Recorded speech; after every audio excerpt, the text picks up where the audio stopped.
Very good morning दोस्तों। आज date है 3 अगस्त और हम बात करेंगे आज की करंट अफेयर्स के बारे में। तो सबसे अच्छा करंट अफेयर्स तो ये है कि आज राखी का त्यौहार है, तो आप सभी को राखी की बहुत बहुत बधाइयाँ हो। भगवान आपकी सभी इच्छाएं पूरी करें। चलिए हम शुरू करते हैं।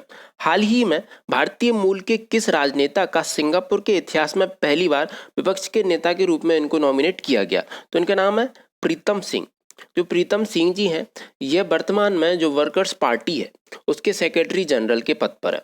अगर हम बात करें इस पद के बारे में, तो जो विपक्ष नेता का जो पद है सिंगापुर में औपचारिक रूप से इसके पहले ऐसा कोई पद नहीं था, लेकिन अब इसको बनाया गया है, जिसमें नॉमिनेट किया गया है सबसे पहले प्रीतम सिंह जी को। बात की जाए सिंगापुर के बारे में, तो जो कैपिटल है वह है सिंगापुर सिटी, करेंसी है सिंगापुरी डॉलर, और जो वर्तमान में प्रेसिडेंट है वह है हलीमा याकोब। देखिए, हाल ही में जो भारतीय मूल की नर्स थी जिनका नाम है कला नारायण स्वामी, इनको सिंगापुर में राष्ट्रपति सम्मान से सम्मानित किया गया। ली सिन लूंग जो है, इनको हाल ही में सिंगापुर के पीएम बनाए गए हैं। ली सिन लूंग, इनको आप याद रखिएगा। और जो 2000 जो फाइनेंशियल ईयर है 2019-20, इसमें भारत में सबसे ज़्यादा एफडीआई भी सिंगापुर से ही आया है। इसके अलावा सिंगापुर से एक और क्वेश्चन बनता है, जो एपेक है एशियन पैसिफिक इकोनॉमिक कॉरपोरेशन, इसका जो हेडक्वार्टर है वह भी सिंगापुर में है। और इसके अलावा जो वर्ल्ड कॉम्पिटिटिवनेस इंडेक्स आया था हाल ही में, उसमें सिंगापुर रहा है टॉप पर और भारत उसी लिस्ट में रहा है 43rd प्लेस पर, तो ये भी आप याद रखिएगा। देखिए, अब बात करते हैं हमारे अन्य ऑप्शंस के बारे में। तो जो ब्रजेंद्र नवनीत है, ब्रजेंद्र नवनीत को वर्ल्ड ट्रेड ऑर्गेनाइजेशन में इंडिया के एम्बेसडर के रूप में अपॉइंट किया गया है। इंद्रमणि पांडे की अगर हम बात करें, तो इन्हें जेनेवा में यूनाइटेड नेशन में भारत के परमानेंट रिप्रेजेंटेटिव के रूप में अपॉइंट किया गया है। बात की जाए प्रीति पटेल के बारे में, तो प्रीति पटेल जो है यह भारतीय मूल की हैं और ये यूके की होम मिनिस्टर है, तो इनको आप याद रखिएगा। इसी के साथ हमारा अगला क्वेश्चन। देखिए, अगर आपको हमारी ये वीडियो पसंद आ रही है तो इसको आप लाइक करना ना भूलें और इसको आप ज़्यादा से ज़्यादा शेयर करें। राखी का त्यौहार है, अगर आप अपने भाई या बहन को ये वीडियो शेयर करेंगे तो उसके लिए काफ़ी अच्छा गिफ्ट होगा, उसकी प्रिपरेशन अच्छी होगी। तो ठीक है, इसी के साथ बढ़ते हैं। हाल ही में किसने पहली बार व्यापार माला एक्सप्रेस ट्रेन चलाई है? तो व्यापार माला एक्सप्रेस ट्रेन पहली बार चलाई गई नदर्न रेलवेज के द्वारा। देखिए, ये जो ट्रेन है ये छोटे व्यापारियों के लिए चलाई गई है, जिसमें उन व्यापारियों को समय की बचत हो, उनके पैसे की बचत हो और जो उनका गुड्स हो उसके ट्रांसपोर्ट में आसानियाँ आए। अगर हम बात करें नदर्न रेलवे के बारे में, तो इनका हेडक्वार्टर जो है वह दिल्ली में है और यह इंडिया का बिजिएस्ट रेलवे जोन है, तो इसको आप याद रखिएगा। अब अगर हम बात करें साउथ कोस्ट रेलवे जोन के बारे में, तो यह नया बना हुआ 18वें नंबर का रेलवे जोन है जिसका हेडक्वार्टर है विशाखापट्टनम में।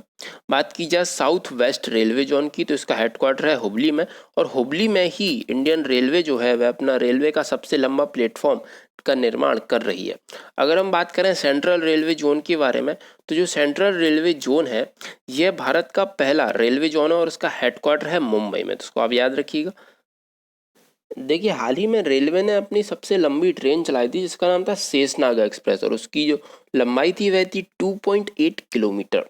इसके अलावा रेलवे का लक्ष्य है कि 2024 तक रेलवे यह चाहता है कि उसकी जितनी भी रेलवे लाइन्स हैं उनको पूरी तरह से इलेक्ट्रीफाई कर दिया जाए। 2030 तक भी उसके कुछ लक्ष्य हैं, जैसे कि जीरो कार्बन एमिशन का, ग्रीन रेलवे बनने का लक्ष्य है। इसके अलावा जो सेंट्रल रेलवे जोन है ना, सेंट्रल रेलवे जोन ने एक कैप्टन अर्जुन नाम का रोबोट लॉन्च किया है जो पैसेंजर्स की स्क्रीनिंग करेगा रेलवे स्टेशन पर, तो इसको आप याद रखिएगा। इसी के साथ हमारा अगला क्वेश्चन। हाल ही में नितिन गडकरी जी ने कौन सा ब्रिज देश को समर्पित किया है? तो हमारे road transport minister Nitin Gadkari ji ने महात्मा गांधी ब्रिज देश को समर्पित किया है।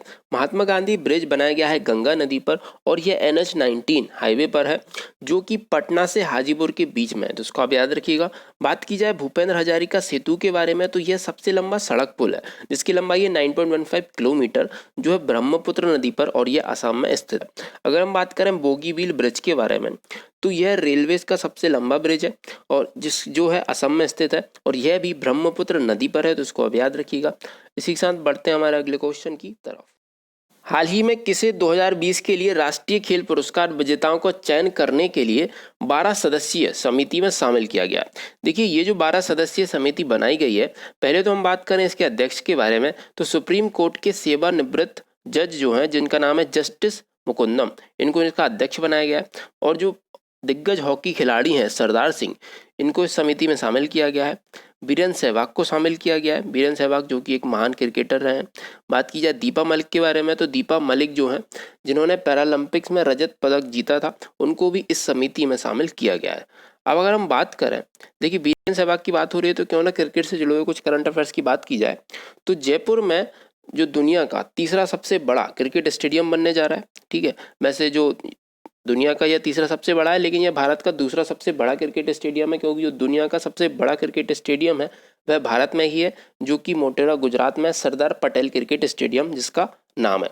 इसके अलावा जो T20 वर्ल्ड कप होने थे ऑस्ट्रेलिया में, उनको कोरोना वायरस के चलते अभी पोस्टपोन कर दिया गया है। और वर्तमान में जो IPL है, IPL का आयोजन अब किया जाएगा UAE में, यूनाइटेड अरब अमीरात में। देखिए हाल ही में विजडन ने जो राहुल द्रविड़ थे उनको लास्ट 50 ईयर के बेस्ट टेस्ट बल्लेबाज का दर्जा दिया है। इसके अलावा जो रविंद्र जडेजा हैं उनको 21वीं शताब्दी के मोस्ट वैल्यूएबल प्लेयर घोषित किया गया है विजडन के द्वारा। और जो विजडन होती है उसको हम क्रिकेट का बाइबल कहते हैं, तो उसको आप याद रखिएगा। इसी के साथ हमारा अगला क्वेश्चन, हाल ही में किसने विद्यार्थी विज्ञान मंत्र 2020 की शुरुआत की है? तो इसकी शुरुआत की है हमारे स्वास्थ्य एवं परिवार कल्याण मंत्री डॉक्टर हर्षवर्धन ने। अगर हम इसके बारे में बात करें तो यह विज्ञान के क्षेत्र में प्रतिभा को पहचानने एवं छात्रों में वैज्ञानिक कौशल को बढ़ावा देने के लिए एक मंच है। और यह एक राष्ट्रीय कार्यक्रम है जो कि क्लास 6 से क्लास 11 के जो स्टूडेंट्स होते हैं उनके बीच में विज्ञान को लोकप्रिय बनाएगा एवं जो वैज्ञानिक दृष्टिकोण वाले स्टूडेंट्स हैं उनकी पहचान करेगा। देखिए अगर हम बात कर रहे हैं डॉक्टर हर्षवर्धन जी के बारे में, तो डॉक्टर हर्षवर्धन जी ने प्लाज्मा डोनेशन कैंपेन की शुरुआत की है और हाल ही में ड्रग डिस्कवरी हैकेथॉन भी लॉन्च किया है। और वर्ल्ड हेल्थ ऑर्गेनाइजेशन जो है जिसमें 34 सदस्य का एग्जीक्यूटिव बोर्ड बनाया गया है, उसके चेयरमैन बनाए गए डॉक्टर हर्षवर्धन को। और डॉक्टर हर्षवर्धन ने हाल ही में मौसम का पूर्वानुमान लगाने के लिए एक ऐप भी लॉन्च किया। अगर हम उसके बारे में बात करें तो उसका नाम है मौसम ऐप। इसके अलावा आई लैब भी लॉन्च की है, जो देश की पहली आई लैब लॉन्च की है डॉक्टर हर्षवर्धन ने ही। अब अगर हम बात करें जो ई ब्लड सर्विस ऐप है, इसको किसके द्वारा लॉन्च किया गया? तो इसको भी लॉन्च किया है हमारे स्वास्थ्य मंत्री के द्वारा। हर्षवर्धन जी ने कोविड-19 मल्टीमीडिया गाइड कोविड कथा भी लॉन्च की है, तो इसको भी आप याद रखिएगा। अगर हम बात करें अन्य ऑप्शंस के बारे में तो जो लालजी टंडन है इनका हाल ही में निधन हो गया है। ये मध्य प्रदेश के पूर्व राज्यपाल थे। तो हाल ही में लखनऊ के एक चौक चौराहे और लखनऊ हरदोई रोड का नाम इनके नाम पे रखे जाने का फैसला किया गया। बात की जाए अशोक लवासा के बारे में, तो जो अशोक लवासा हैं इनको एशियन डेवलपमेंट बैंक के उपाध्यक्ष के रूप में अपॉइंट किया गया है। बात की जाए लुइस हैमिल्टन के बारे में, तो हाल ही में इन्होंने स्टाइरियन ग्रैंड प्रिक्स 2020 अपने नाम कर लिए, तो उनको भी आप याद रखिएगा। इसी के साथ हम बढ़ते हैं हमारे अगले क्वेश्चन की तरफ। हाल ही में किस राज्य सरकार ने संजीवनी ऐप लॉन्च की है? तो इसको लॉन्च किया गया बिहार राज्य सरकार के द्वारा। कोरोना से जुड़ी हुई सभी महत्वपूर्ण जानकारियां लोगों तक पहुंचाने के लिए इस ऐप को लॉन्च किया गया है। और इस ऐप के माध्यम से कोरोना संक्रमण के प्रसार को रोकने के लिए नए उपकरण आसानी से लोगों तक पहुंचाए जा सकते हैं। अगर हम बात करें, हाल ही में केंद्र सरकार के द्वारा एक जो ऐप लॉन्च की गई थी आरोग्य सेतु ऐप, जिसको आप काफ़ी अच्छे से जानते हैं, उसी के तर्ज पर संजीवनी ऐप को भी लॉन्च किया गया है। इसके पहले बिहार सरकार ने कोरोना से लड़ने के लिए कोरोना सहायता ऐप लॉन्च की थी। देखिए अगर बिहार की बात हो रही है तो क्यों ना इससे जुड़े कुछ करंट अफेयर्स के बारे में बात की जाए। तो हाल ही में बिहार खादी के ब्रांड एम्बेसडर बनाए गए हैं पंकज त्रिपाठी जी, जिनको हम जानते हैं कालीन भैया के रूप में। और बिहार में देश की पहली ट्राइबल वुमेन्स पुलिस बटालियन भी शुरू की है। बिहार के 13 जिलों में ऑर्गेनिक कॉरिडोर का निर्माण किया जा रहा है। और बिहार में हाल ही में जो डॉल्फिन ऑब्जर्वेटरी की शुरुआत की गई है, इसको आप याद रखिए। बिहार में एक कैंपिंग की भी शुरुआत की गई जिसका नाम है प्यार का पौधा। और हाल ही में बिहार में टर्टल रिहैब सेंटर भी खोला गया है, तो इसको आप याद रखिएगा। अब हम बात करें अन्य ऑप्शंस के बारे में, तो मध्य प्रदेश में हाल ही में राज्य की पहली एलिफेंट कॉलोनी खोली गई है। बात की जाए जम्मू कश्मीर के बारे में, तो देखिए जम्मू कश्मीर का जो फेमस खीर भवानी मेला है उसको कोरोना वायरस के चलते रद्द कर दिया गया है। बात की जाए गुजरात के बारे में, तो जो ग्लोबल पोटैटो कॉन्क्लेव है उसका तीसरा एडिशन गुजरात में आयोजित हुआ है, तो उसको आप याद रखिएगा। इसी के साथ हम बढ़ते हैं हमारे अगले क्वेश्चन की तरफ। हाल ही में किस राज्य ने एक मास्क अनेक जिंदगी नामक एक जन जागरूकता अभियान शुरू किया है। तो इसको शुरू किया गया मध्य प्रदेश राज्य के द्वारा। देखिए, अगर आप जेल प्रहरी एग्जाम के लिए प्रिपेयर कर रहे हैं तो ये क्वेश्चन आपके लिए इंपॉर्टेंट हो जाता है, क्योंकि हो सकता है आपको ये एग्जाम में ऐसा कैसा लिखा मिले। अब अगर हम बात करें इस अभियान के बारे में, तो इस अभियान के अंतर्गत कोरोना संक्रमण से बचाव के उपाय बताए जाएंगे एवं लोगों में जागरूकता फैलाई जाएगी। बात की जाए मध्य प्रदेश से जुड़े हुए कुछ अन्य करंट अफेयर्स के बारे में, तो जो रोको टोको अभियान है, जिसके अंतर्गत सार्वजनिक क्षेत्रों में जो ऐसे व्यक्ति जो बिना मास्क के घूम रहे हैं उनको मास्क बांटे जाएंगे। अब हम बात करें जीवन शक्ति योजना के तहत महिलाएं घर पर जो है मास्क बना सकती हैं। तो ये जो योजना है ये किस राज्य में शुरू की गई? तो ये भी शुरू की गई है मध्य प्रदेश राज्य में, तो इसको आप याद रखिएगा। देखिए, हाल ही में जो मध्य प्रदेश के गवर्नर थे लालजी भाई टंडन, जिनका निधन हो गया है, उनके स्थान पर उत्तर प्रदेश की जो गवर्नर थी आनंदीबेन पटेल, अब उनको मध्य प्रदेश राज्य का गवर्नर बनाया गया है। देखिए, मध्य प्रदेश में FIR आपके द्वार योजना भी चल रही है। इसके अलावा किल कोरोना अभियान भी मध्य प्रदेश में ही चलाया जा रहा है। और जो PM स्वनिधि के इम्प्लीमेंटेशन में सबसे ज़्यादा टॉप पर जो राज्य रहा है वह रहा है मध्य प्रदेश। देखिए, बात की जाए अगर अन्य ऑप्शंस के बारे में, तो छत्तीसगढ़ ने देश की पहली लोक अदालत का आयोजन किया था हाल ही में, तो इसको आप याद रखिएगा, इंपॉर्टेंट हो जाता है। अगर हम बात करें महाराष्ट्र के बारे में, तो महाराष्ट्र में शुरू की गई है शिव भोजन योजना, तो ये भी आप याद रखिएगा। बात की जाए केरला के बारे में, तो केरल ने शुरू की है ड्रीम केरला प्रोजेक्ट, ये शुरू किया गया है केरल सरकार के द्वारा, तो इसको आप याद रखिएगा। इसी के साथ हमारा अगला क्वेश्चन, हाल ही में किसे उत्तराखंड का मुख्य सचिव नियुक्त किया गया है? तो देखिए, उत्तराखंड के मुख्य सचिव नियुक्त किए गए हैं वरिष्ठ IAS अधिकारी ओम प्रकाश जी को, एवं इन्होंने जगह ली है उत्पल कुमार सिंह जी की। और यह जो नियुक्ति है यह कार्मिक व सतर्कता विभाग के द्वारा की गई है। देखिए, अगर हम बात करें उत्तराखंड से जुड़े हुए कुछ अन्य करंट अफेयर्स के बारे में, तो हाल ही में उत्तराखंड में पवन हंस की पहली हेलीकॉप्टर सेवा शुरू की गई है। इसके अलावा उत्तराखंड में हाल ही में एक त्यौहार मनाया गया जिसका नाम है गंगा कायका फेस्टिवल, तो उसको याद रखिएगा। उत्तराखंड जो है वह ग्रॉस एनवायरमेंटल प्रोडक्ट्स GEP को मेजर करने वाला देश का पहला राज्य बन गया है। इसके अलावा हाल ही में उत्तराखंड में एक और फेस्टिवल मनाया गया था जिसका नाम है फुल हुई त्योहार। उत्तराखंड सरकार ने जो प्रमोशंस होते हैं, जो सरकारी नौकरी में जो प्रमोशन होते हैं, उनमें जो SC ST का जो रिजर्वेशन था उसको समाप्त करने का फैसला भी किया है। उत्तराखंड के CM है त्रिवेंद्र सिंह रावत, गवर्नर है बेबी रानी मौर्य, और जो कैपिटल है वह है देहरादून। बात की जाए हाल ही में समर कैपिटल बनाई गई है, तो वह बनाई गई है गैरसैंण को। देखिए, बात करें अगर हम अन्य ऑप्शंस के बारे में, तो जो रोजगार बाजार पोर्टल है, दिल्ली सरकार के द्वारा इस पोर्टल को लॉन्च किया गया है। अगर हम बात करें राजीव गांधी किसान न्याय योजना के बारे में, तो छत्तीसगढ़ सरकार के द्वारा इस योजना की शुरुआत की गई है। बात की जाए इंदिरा रसोई योजना के बारे में, तो राजस्थान सरकार के द्वारा इस योजना की शुरुआत की गई है, तो उनको आप याद रखिएगा। इसी के साथ हमारा अगला क्वेश्चन, हाल ही में किस देश ने कलर टेलीविजन के इंपोर्ट पर बैन लगा दिया है? तो इस पर बैन लगाया है भारत ने। हाल ही में भारत ने घरेलू उत्पाद को बढ़ावा देने के लिए कलर टेलीविजन पर जो इंपोर्ट होता है उस पर प्रतिबंध लगा दिया है। देखिए, पिछले 2 दशकों से हम टीवी सेट्स का आयात कर रहे हैं, जिनमें से हम सबसे ज़्यादा टीवी सेट्स का आयात करते हैं वियतनाम से।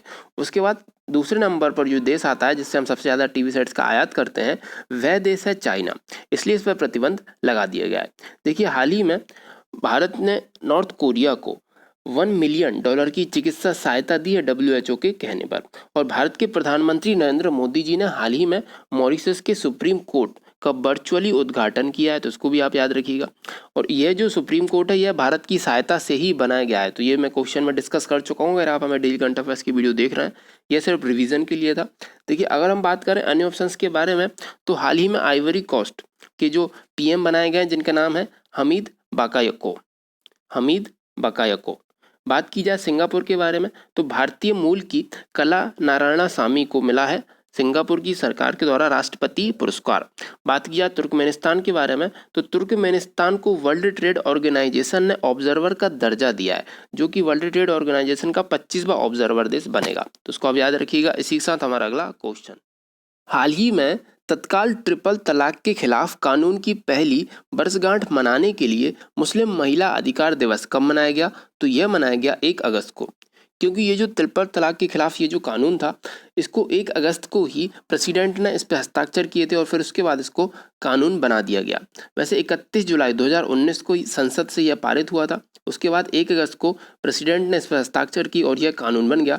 अब जो ट्रिपल तलाक है ये एक कानूनी अपराध बन गया है और देखा जाए तो यह जो कानून है यह मुस्लिम महिलाओं के लिए एक वरदान है। ठीक है, अब भारत में किसी भी तरह का 3 तलाक देने पर 3 साल की सजा होगी और जुर्माना लगेगा अलग से।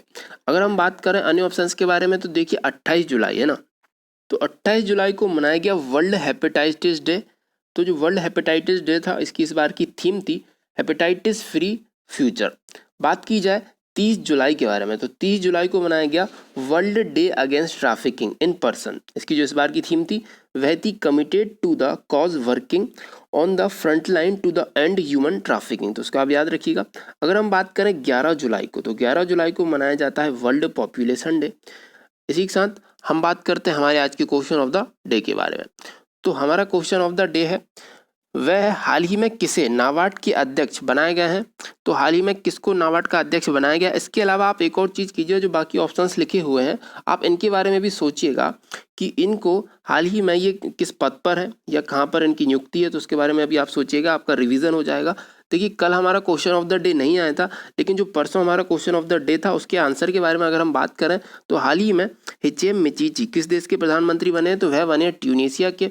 तो जिन्होंने इसका राइट आंसर दिया था वह उनके लिए वेरी गुड है और वह इसी तरह से पढ़ते रहिए और अपनी पढ़ाई को कंटिन्यू रखिए।